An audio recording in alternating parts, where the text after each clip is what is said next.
do you want to give it all up for this small chance that this could work? And something inside of me, it was just like, you know what? I'm going to put it all on the line. And it was a moment, not only for me, but for my 3 little girls and my husband.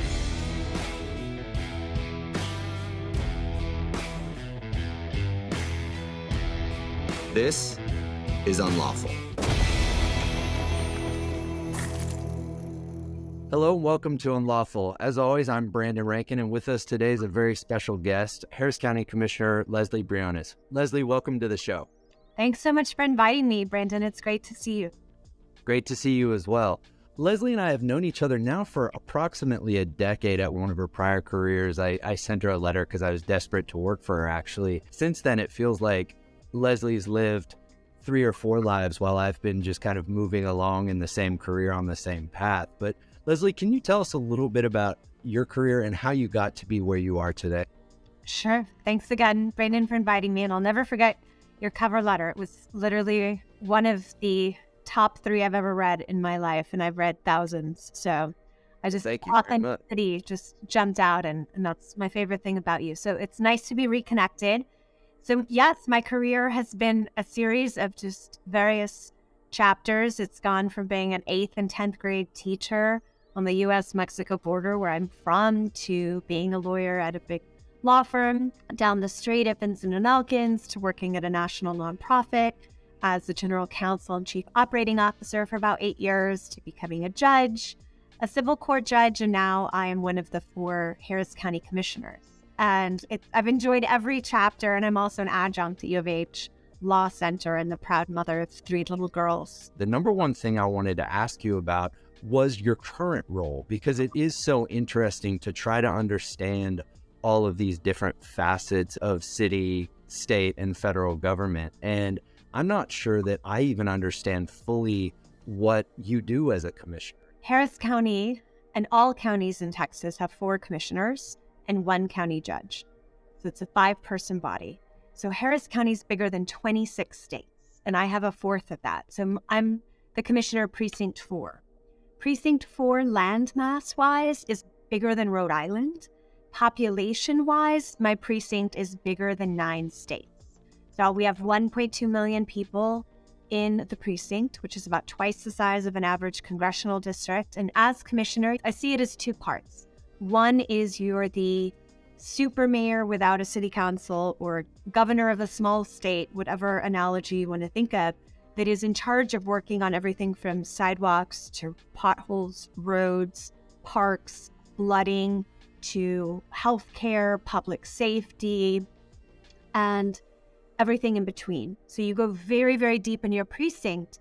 And the second piece is you are one of 5 votes for all countywide decisions. So whether that's what we're going to do to fund our sheriff's office and the jail, or how we're going to run elections in Harris County, or public health, and what are we doing on that front, it's pretty much every issue. It's a fascinating, we don't have legislative ability, but it's this quasi-executive, legislative, administrative hybrid. And so I love it, because as much as I loved being a judge, it's very reactive. It's all gone to hell in a lawsuit, and now you're responding, and it's very reactive. And as a judge, you're the neutral arbiter, and you can't be a part of the solution. You're there to listen, follow the law, uphold the law, but you're not there to roll up your sleeves and go help the fundamental systemic issue. As commissioner, this is amazing, because it's much more aligned with my spirit, which is proactive, roll your sleeves up, be in the community, and be a part of the solution and keep working. So it's fascinating getting to work not only with Harris County, which we have 77 countywide departments, for example, but we work with all the different cities in Harris County, all the state delegation that overlaps jurisdiction, and then the federal delegation.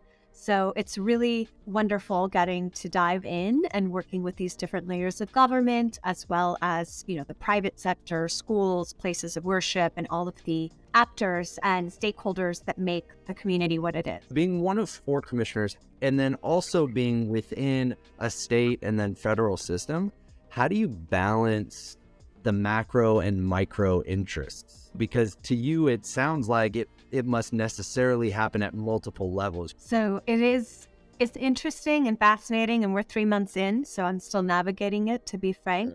The way we've hit the ground is very much just trying to go as deep as possible, understanding the needs and opportunities for improvement within the precinct, but also it's getting complaints about potholes. While we've already gone to DC and I've been in the West Wing advocating that the federal government do a direct allocation to Harris County, sending the money directly to the county versus going through the state. So now tell us, how did you make that transition from judge to where you're at now?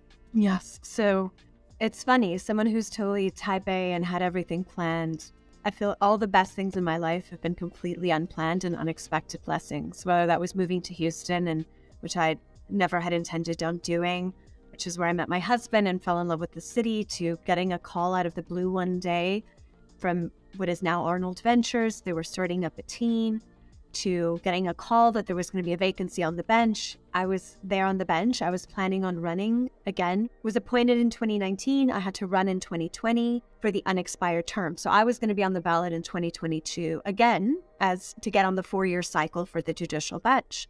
Sure. This is coming from someone who was never going to run for office, because I thought, why would I want to do that? People who run for office are full of it, or full of themselves, or both. And I was never going to run for office. But the best candidates are the candidates who never wanted to run, by the way. So thank you. And so, but when there was this vacancy on the bench and I got a call just to submit a resume, you think, you're applying for a job. what's your unlawful moment? I think it would have to be that moment where I decided to resign from the bench, give it all up, something I love, something that frankly, as a little girl who grew up on the border, a little girl who's, I'm the first lawyer in my family, I'm still paying my student loan, like being a judge was beyond my wildest dreams.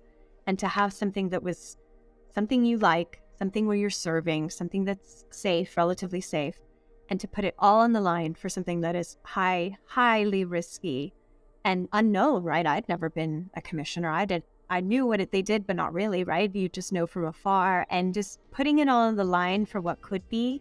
I've always been open to risk, but that was really where it was like a moment where it's like, okay, do you want to give it all up for this small chance that this could work? And something inside of me, it was just like, you know what? I'm going to put it all on the line. And it was a moment, not only for me, but for my 3 little girls and my husband. And so I would say that was one of the moments that sticks out. What went into that thought process of just saying, hey, am I really going to expose myself to this at this moment right now? Getting this call asking me to consider running, I am so fortunate to have a really incredible husband and partner in him who very much supports me. And I pray. So I'm a person of faith, and I just prayed, and I just felt like I was being led to this point. And the more I kept learning about the potential for the good you can do on just whether it's improving a park, whether it's creating a sidewalk so kids can walk to school safely, whether it's how are we going to spend the 2018 flood bond that we're still working on years later, whether that's how are we going to address overcrowding in a jail to make sure that it's safe and we're respecting people's rights, but also keeping the community safe, and just all these issues that I feel so passionately about. I thought, well, even if it's a small chance that I will be successful, the opportunity to serve and the opportunity to hopefully affect impact and positive change in our community, right? So it was intense between prayer and just this kind of internal, you got to do it. You never know when these opportunities are going to come around. This is a one-shot deal. And Harris County Commissioner really is the best or worst kept secret, because given the size, after governor and lieutenant governor, arguably the Harris County Commissioners have the most ability to drive change in the state of Texas. I am very grateful to have you represent a part of the county, and I can't wait to see what you do next. So I very much appreciate you taking the time out of your busy schedule, which I know is getting busier and busier by the moment. And I really appreciate your time, and that's Unlawful.